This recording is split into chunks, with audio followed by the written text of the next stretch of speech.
my Foxborough Fellowship and Patriots people, we are once again on to postseason. After your New England Patriots completed one of the greatest regular season turnarounds in not just franchise, but all of NFL history, going from 4-13, and let's be honest, it really should have been 3-14, to 14-3. They now have playoffs. That's right. We're in the playoffs at home, and it's actually a very compelling matchup because the Patriots and Chargers, be they in San Diego or Los Angeles or anywhere in between, actually have a little history. And it's going to be a tougher matchup than I think most Patriots people anticipate. That's why I wanted to go in the Wayback Machine and get one of my oldest and bestest Pats pals, Mike Dussault from Patriots.com, to join us for a little bit of a Chargers at Patriots wild card weekend look. Here we go, folks. It's time for Six Ring.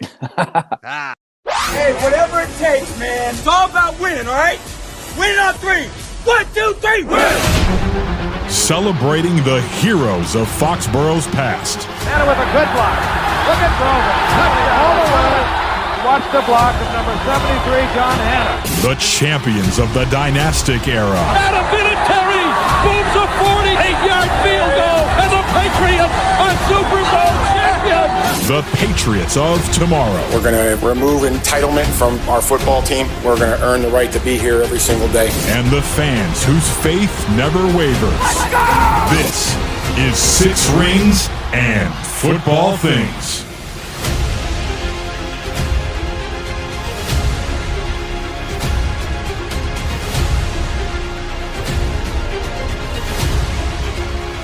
All right. The time for music and drama and talk and everything else is over. Let's get down to Task people and talk some football. We welcome onto the show at Mike Dussault 19, Mike Dussault from Patriots.com, the former minister of Pats propaganda, my guy who we first met now, a third of my lifetime ago, rolling the lots while we were both just a couple of young, hungry blog stars on the Patriots scene, right smack in the middle of the Nethermead, the in-between of the Patriots' double dynastic run, 2009, 2010. Those were still good times, but we were wondering, like, wait a second, are they never going to win a Super Bowl again? Like, did we peak? Is this team ever going to be able to get back on track? And they did. And then, of course, they fall off the rails when Tom takes his talents to Tampa. We had the brief flirtation with McCorkle Jones, but obviously Belichick was not happy about that. So he reverse engineered a defensive coordinator to be an offensive coordinator, broke his will.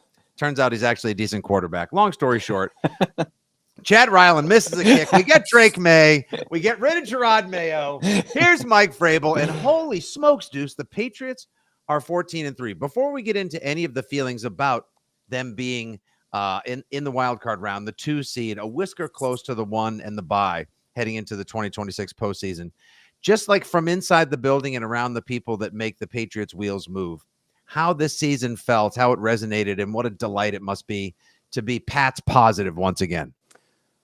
I think everyone was kind of positive coming into it, but never expected that it would go like this, even through the first few weeks of the season. I think until that Carolina game when they really started to spice up the win streak, and that was when it all seemed to take off for them. But I've said it a lot. We've watched Drake May all training camp. I know you were down there a few times too, and he was good. Like you see the arm, you can tell that he could throw the ball and that he had all the tools. But you saw him so calm in Josh's offense, and it was like I think that's a good sign. He doesn't look like he's struggling to grasp it. You're watching mini camp and OTAs. What does that mean? You don't really know, but it's been absolutely remarkable. And, from Elliott Wolf, Ryan Cowden in the offseason, pushing all the right buttons with the different free agents that they brought in and the rookie class, which is, pretty much had contributors top to bottom to, Vrabel building this culture up. You had the clip in your beginning of your intro there, Fitzy, with, removing entitlement. And, I think the first thing he said too was, take advantage of bad football. Like that was the bar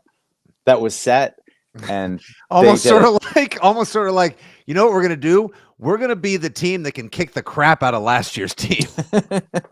I mean, it's remarkable. I mean, and look, they brought in a lot of new players too. There are still some holdovers and some key holdovers for sure, but it's just been remarkable to watch, and just some of the times where you felt like maybe that Ravens game where you're like, all right, they did great in the first part of the season, but now we're down into the tough times. And this is, when good teams start to really play well, and, lost a tough one to Buffalo. I think you could have seen that spiral for a lot of young teams, but they didn't blink, and they've just been outstanding. And, like you said, you gave the whole rundown, Fitzy, and I'm like, those years I remember, like 09 when we first met at that tailgate. We didn't actually meet. I guess we just No, tweeted. you tweeted. No, you. I was too you intimidated at me. by the star, Fitzy, but now here we are, friends, 15, 20 years later. But just the expectations. I remember going into that like 09 playoff game against the Ravens, and you're like, this is a disaster. They can't make it out of the first round. And, not to say that it's not, you don't have expectations and hopes and aspirations for this team this year, but it's different having that pressure removed, where it's like, you have Brady, you have Belichick, the top clock is ticking.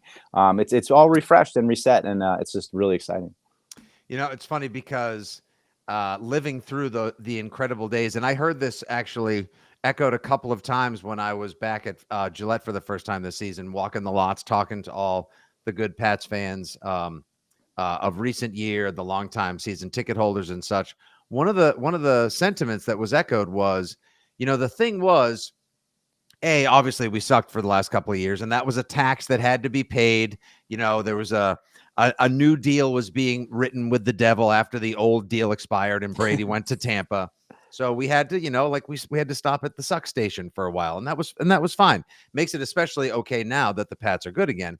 But also, a couple of fans said that all those years in the Brady, Gronk, Belichick, Edelman era, if you will, even in the way back earlier, McGinnis, Harrison, Ty Law days, that like we expected them to be so good because they were so good. And our expectations were always up here.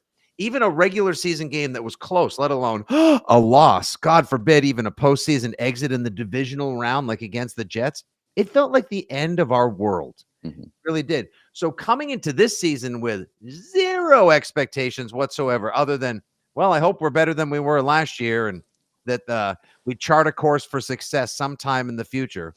That was to me the definition of what would be a good, if not successful, or winning season. So I had him at 10-7, like you talked about. We saw some of the training camps, and they looked good against the Commanders in the joint practices, but I dialed it back. So I went in saying 8-9, that's fine. As long as you turn the ship around in the canal, you got the right captains on board. Drake May is your guy, all set. 14-3, insane. But I'm glad to hear it hasn't changed your expectations as well, because this almost feels like house money. Yeah, a little bit. I mean, it's funny. I mean, you and I, we do this. We have to talk about this stuff. I mean, we don't have to. We love to. But imagine if all offseason you've been like 14-3.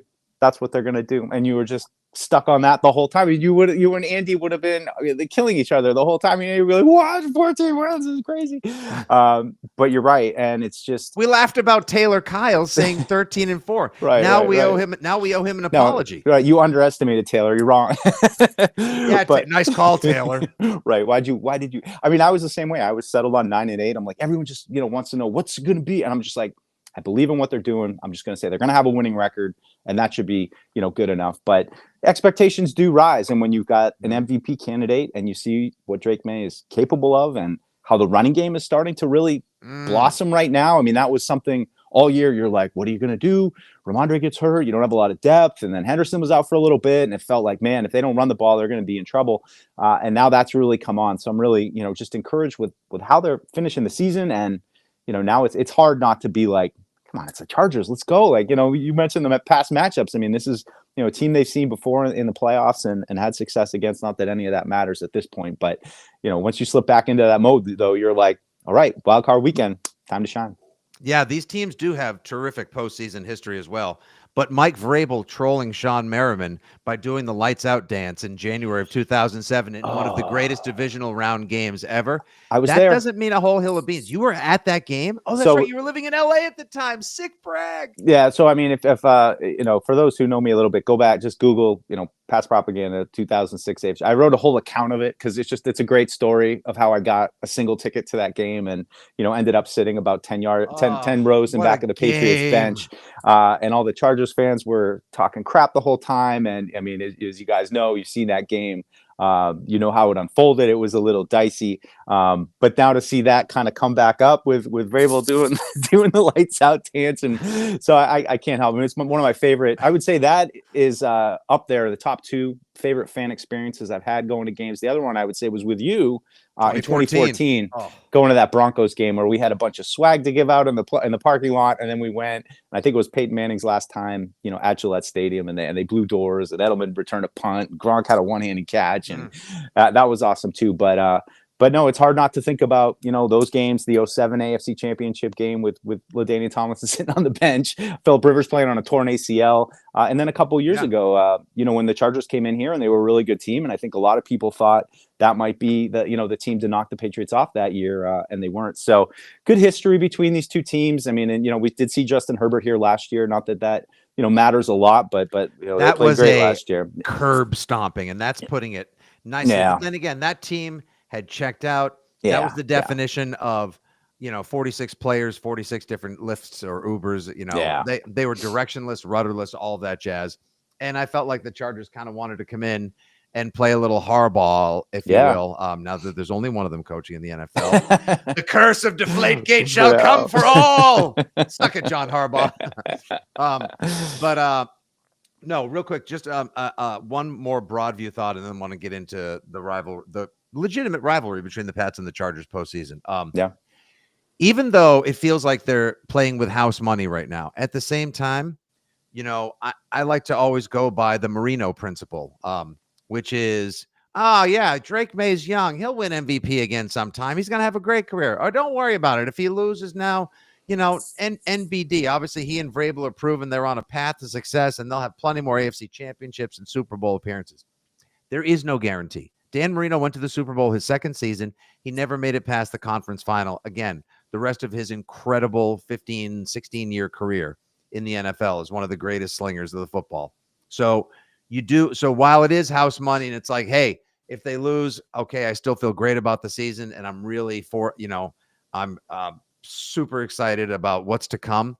At the same time, you have to try to take advantage of this opportunity. Now, as far as this opportunity goes, it is interesting that you bring up the fact that the running game has gotten going the last couple of weeks, and Ramondre has been the best offensive player the last month. His resurgence has been awesome. Vrabel's coaching, the fact that he put faith in him as opposed to putting him on the bench or on waivers, truly remarkable. What a great feel for the team he has. As the Patriots wrapped up that 2018 season that had guys like you and me around time of the Miami meltdown, the 17-10 loss in Pittsburgh, we thought that's it. They're cooked. It was over. Great run. They pivot to the power rush game and start an incredible run behind that great line. And hey, that was the only Super Bowl I ever went to, and it was boring AF, but it was also awesome as can be, 13-3 against the 11th greatest offense of all time, McVay and Goff and the Rams. The fact that the running game is getting going now gives me hope that the Patriots are not going to be in the dogfight that this game could possibly be Sunday night. Yeah, I agree. I mean, especially against the Chargers team that it's one of the top teams in time of possession. I mean, maintaining possession of the ball. And that's, a huge thing when you have to counter that. We know Drake can throw the ball down the field with accuracy. And that to me is just the best development of this whole season is his second most accurate season of all time. For and it's not like it's all checkdowns, and that's the thing that I think, everybody, I mean, certainly people who've been watching it realize, but those who haven't really watched it close, Cam Newton, he's throwing the ball down the field with accuracy. It showed up in training camp his rookie year. You could see the accuracy that he could throw down the field with, and it showed up from time to time. But just Drake May's ability to pick up chunk yardage, and now you're seeing the running game pick up chunk yardage too. And so as you go against a Chargers team that wants to hold on to the ball, that wants to drive it, that's good in the red zone, that's probably going to score some points, having the ability to run the ball a little bit and balance that time of possession, I think will be huge. And anybody who's watched football knows that you get to this time of year, you need a running game. And Patriots right now have two guys that are really starting to round into form, and they could be the true X factor of this game. We're all expecting it to be May and Herbert and back and forth kind of thing, but Henderson and Stevenson deliver. That might change how this game is played a little bit. I think that could really help the Patriots.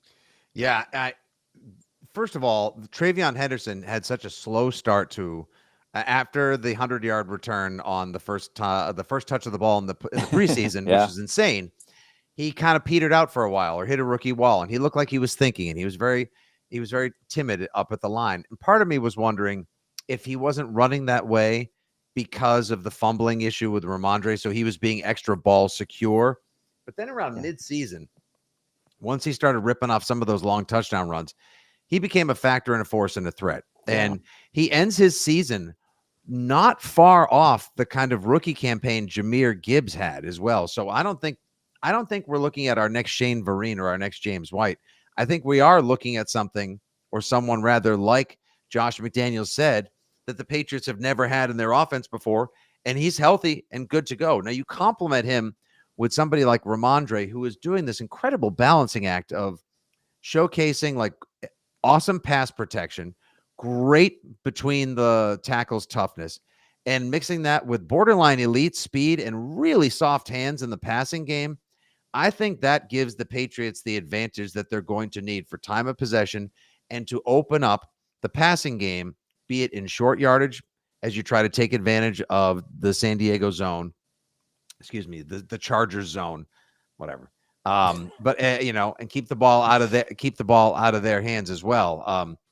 That's the way it's going to have to be, because if you just try to think this is going to be a 40-45 pass attempt game, you're kind of playing into the hands of the 5th overall defense that has the fifth best pass defense, and they're 8th against the run as well. So they don't take any naps on defense as well, Deuce.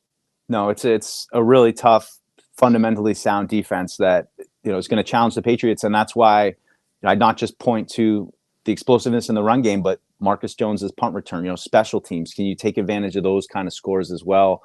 Remember going back with like Dion Lewis against the Texans with a big kickoff return touchdown.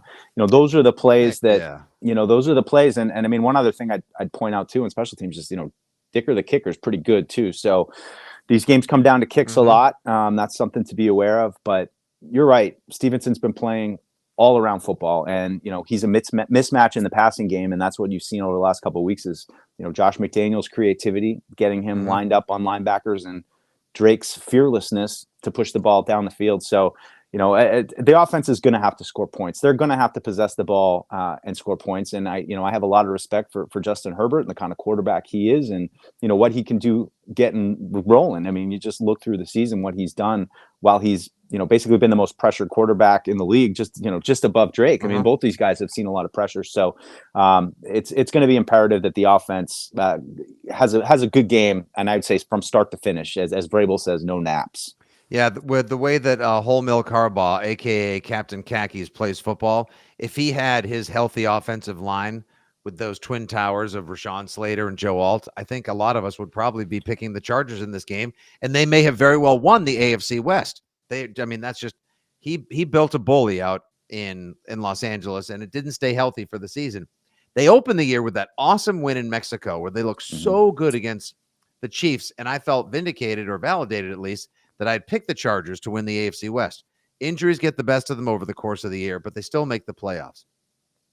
That said, they do enough things well enough, even with Justin Herbert and his busted up left hand, even with the expected upper 20s cold temperatures Sunday night in Foxborough, that I think they're going to try to keep the Patriots defense off balance all night long.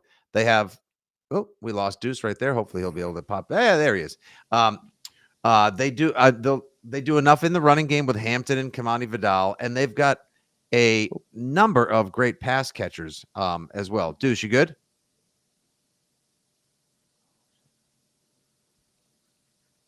We have a little bit of a connectivity issue here with Mike right now, so I'll just carry on with my love letter to the offense of the Los San Diego Chargers until Deuce is able to gain reconnection from the bowels of Gillette Stadium. Oh, good. He's back in the stream. Okay. So, Deuce, you know what it was? Somebody inside the stadium probably killed your stream because they're like, Fitzy's talking too positively about the Chargers. Kill it. No. I was just talking about how the combination, even with their busted up line, they don't have good tackles. Like you said, they give up a lot of pressure, but they have big ass guards. So they can run the ball up the gut for sure. Herbert has as good an arm as any other quarterback, and their complement of receivers. Like if everyone's on game, Quentin Johnston, my guy Lad McConkey, and old man Keenan Allen, like they'll find ways to stress you at each and every point. We know Harbaugh just wants to punch you in the face, punch again, and laugh behind his 10th grade chemistry teacher glasses, but don't be fooled. They can do a lot of different things to stress a defense. They can. I think this game comes down to a lot of the guys that have been injured and how well they can come back, and will they come back? And it's to me, Robert Spillane, Kairos Tonga, and Harold Landry on the edge, and those are three critical players. I mean, you talk about the size inside of the Chargers offensive line. Well, Tonga's your big guy inside. You'd love to have him back. I think there's like a sentiment out there that like all three of these guys are all fine and they're just going to pop back in this weekend and be great, and maybe they are. But I got to see it. We haven't seen, Tonga, or we haven't seen Tonga in a couple of weeks. We haven't seen any of them in a couple of weeks. And but like Spillane is just such a key. I mean, not just because of everything he does on the field, but the leadership that he brings off, and he's like kind of the heartbeat of that whole defense. So like I said, can those pieces come back and take advantage of this tackle play? And you look at a lot of the games they lost this year, and Herbert's absolutely under siege. And, I like the Patriots. I mean, I think they've had a decent pass rush all year. I wouldn't say that they're a bad pass rushing team. But they have to generate it. It doesn't just naturally happen. Right. There's a lot of stunts. There's a lot of loops and those kind of things. And those can work, especially when they're all in sync. I think that's part of, some of the lack of pressure we've seen recently is just, you've got some backups in there and they're not quite in sync like you usually see when it was Milton Williams and Barmore and all that. So love getting Milton Williams back. I think that's a huge boost to the pass rush, but you have to get pressure on Justin Herbert. And there's just been over these last few weeks, and admittedly you have certain personnel that have been playing for the Patriots, but they just haven't been making enough plays, against some of these offenses, especially, the Ravens game. And even, this week against, not that it matters, but they're going to need guys to step up and make plays and get this Chargers offense off the field. And, every time they force a punt, get a turnover, anything like that, it's going to be a huge, check in the win column towards the Patriots' favor. But it's going to be a real challenge, I think. Yeah. Were you, because I know the great, almighty, powerful, ever delightful and perennially positive Mike Reese even took a little guff on Sunday. He did. When he had like a negative tweet about the Patriots defense. It was like 3 words to describe this Patriots defense. Not playoff ready. Playoff ready. And then Andy Hart, of course, quote tweets it with 3 more as well. Because he's like, oh, if Mike's not taking enough heat, let me see if I can bring some smoke on me. But he wasn't wrong to a large degree, because Quinn Ewers, Jalen Wright, Malik Washington and company, that version of the Mike McDaniel vaped Crusader offense was kind of having their way until the Patriots just pulled away in the middle of the third quarter. But they were able to move the ball. Like his inexperience led to the bad pick to Hawkins, the bad throw on 4th and goal from the 1. The Pats, again, Mike Vrabel said back in January, we want to take advantage of bad football. The Dolphins came in and played some bad football. Pats took advantage, and a romp ensued with 3 Ramondre touchdowns. But if you futz around and find out on Sunday night, you're going to find out, because the Chargers won't be making the same mistakes some of these other teams have made along the way. Yeah, that's everything to me. And that's just, like you said, they're going to move the ball. I mean, I don't want to bring up last year's game, but like, it is just a short example of that. Justin Herbert came in this building last year and scored on 8 of 10 possessions. And I know it's a totally different team and all that, but if I'm Justin Herbert, I'm going to feel pretty good about, I'm comfortable in that stadium. I went there, I won. Like, let's go. It's not this anybody pointing to like, oh, the Chargers are going to struggle in the cold weather or anything like that. Like, I don't buy it. But they're going to have to find a way to get back to that defensive style they were playing early in the season, when it was just disruptive. You're seeing pressure. Justin Herbert can't get comfortable. I mean, you got to lay some hits on him. He's already banged up. And, as I think you might have saw Belichick, I think, commenting on, he's a big thing on, don't let them get the lead. And then, if you get the lead and then force them to drop back pass, it's going to give your pass rushers opportunity. So hopefully Harold Landry, a couple weeks off, did him some good, and he's got a little bit of juice. He's a little bit healthier. And, if they get those guys back and all of a sudden Spillane's right back in the middle, I'm going to feel good in the early going of that game. But like I said, it's going to be a 60-minute back and forth game. I see it the same way as I saw Josh Allen. There's just no lead that's safe. When a guy can throw the ball the way that he can throw that ball with how comfortable he is with those three receivers that, he's been playing with all season long.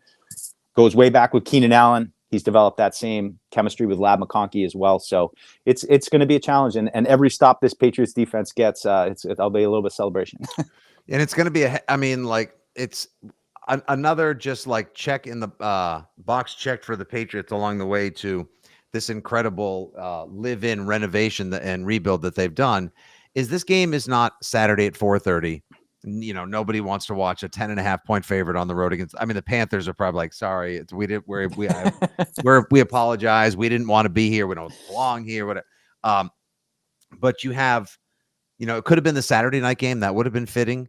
Sunday at 1 would have also been a good match, a good time for them as well. But to have the Patriots be the Sunday night football NBC like primetime game, like. That's how far you've come. Herbert versus May, Vrabel versus Harbaugh. The NFL decided, no, you guys are good enough to be the featured game at the end of what's going to be an awesome Sunday. By the way, Jags-Bills could also be a whale of a game, and 49ers and Eagles, I wouldn't kick out of bed for eating stale pizza crust either. But watching those two games Sunday. No one's sleeping in Pat's Nation this week anyway, but Sunday should be a wild ride leading up to kickoff at 8. Yeah, I wonder, is this a changing of the guard? Maybe not even a changing of the guard, just a rejiggering of the power structure in the AFC. I assume Patrick Mahomes, Chiefs, they're going to reload. They'll be better next year. He'll be healthy. Lamar Jackson, we'll see what happens in Baltimore. I mean, there's a lot of questions there, but Burrow, they're running it back there. I don't know how that's going to work out. So, is this the year that those top 4 kind of guys, Josh Allen being the other one, does the gap close between players like Herbert and Stroud and Lawrence and, now our guy Drake. And is this what the AFC playoffs are going to be like going forward, where you've got 7, 8 really good quarterbacks who honestly, I think have all the talent they need to win the Super Bowl. It's just going to be a question of, what team peaks at the right time. And that's how I look at this playoff run right now for the Patriots. I could see anything happen. And I mean, have them go all the way, go to Denver, beat Denver, like all that could happen. Or, they could flame out this weekend, and I don't think it's really a sign of, where they're headed. It's this, all these teams are going to be good right now. And it's not going to be like the old days with Brady, where it's like, all right, just get to the conference championship where you're going to play Peyton Manning. I think, every year the playoffs, you're going to get in, and it's like, all right, it's a free for all. And where are you playing? Who got home field advantage? All those kind of things, might make the difference. Yeah, this in addition to the fact, like I said, the Marino principle, if you never know when you're going to be back, so take advantage of it when you get a chance to be there. If I told you it was Jaguars Rams, if I told you it was Patriots Eagles, if I told you it was going to be Texans Seahawks, just put 7 teams in each of 2 bingo ball rollers, spin them around, and just figure out, probably not the Steelers. Let's be end of it. I know, not the Steelers. Maybe not. Maybe 5 or 6 in each conference. But any option is really possible. Yeah.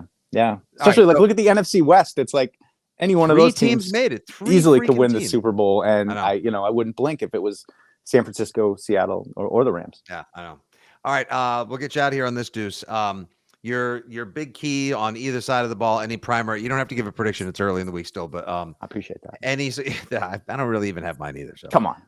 Patriots. I kind of have one. Okay, Pats by Patriots low 30s to Chargers high 20s, low 30s. I mean, that's all right. That's a 4-quarter affair. I'm in. And then both of us will be on the radio well into Monday as well, fielding calls and talking to the. I can't wait. It's going to be awesome. A lot 10 Warriors. The one thing to watch out for, or just sort of like Deuce's super key on Super Wildcard Weekend Sunday night. Pressure Herbert. Absolute, no question in my mind.